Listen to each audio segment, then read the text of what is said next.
Chain tensioning. Proper chain tension is the key to chain life. A properly tensioned diamond chain must not be bowstring tight and can be pulled freely around the guide bar by hand easily without binding. If the chain is too loose, it will come off the bar, or it will allow the drive sprocket to spin without turning the chain, which can chew up the chain drive links.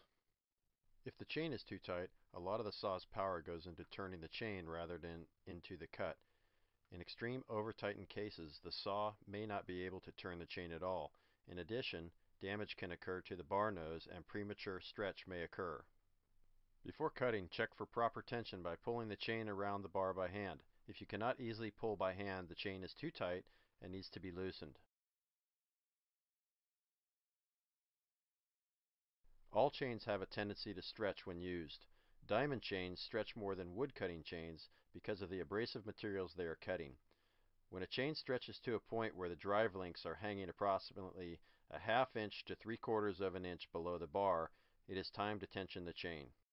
To tension the chain, first loosen the side cover nuts.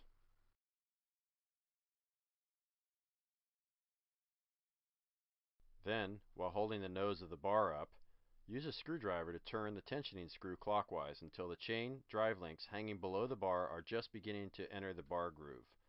Continue to hold up on the bar and firmly tighten the side cover nuts.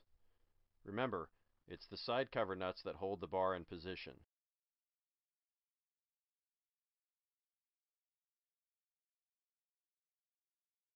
Do not attempt to adjust the tensioner without first loosening the side cover nuts.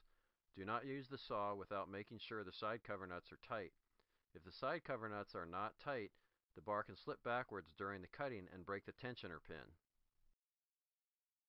Concrete cutting chainsaws operate with looser chain tension than wood chainsaws. It is common, especially on gas-powered concrete cutting chainsaws, to have the drive links hang completely out of the bar. Wood cutting chainsaws use oil to lube the chain. The oil makes the chain very slippery and allows the drive links to fully nest between the teeth of the drive sprocket. Concrete cutting chainsaws require water for cooling and flushing the cut.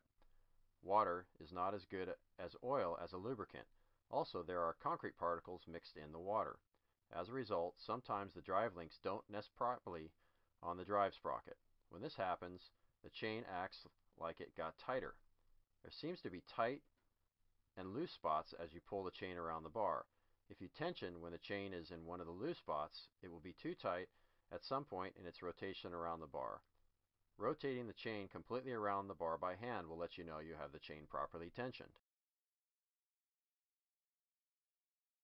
To reduce chain stretch and tensioning downtime, use 20 psi or greater water pressure. Oil the chain at the end of the day to prevent rust, but be careful not to overtension in this condition. When pulling the chain around the bar by hand, be careful not to touch the bar with thumb or forefinger. The bar rails can be very sharp. Grab only the diamond segments to pull the chain. Always pull the chain away from the wall walker. The point of the wall walker can be very sharp. Always turn the engine off before tensioning the chain.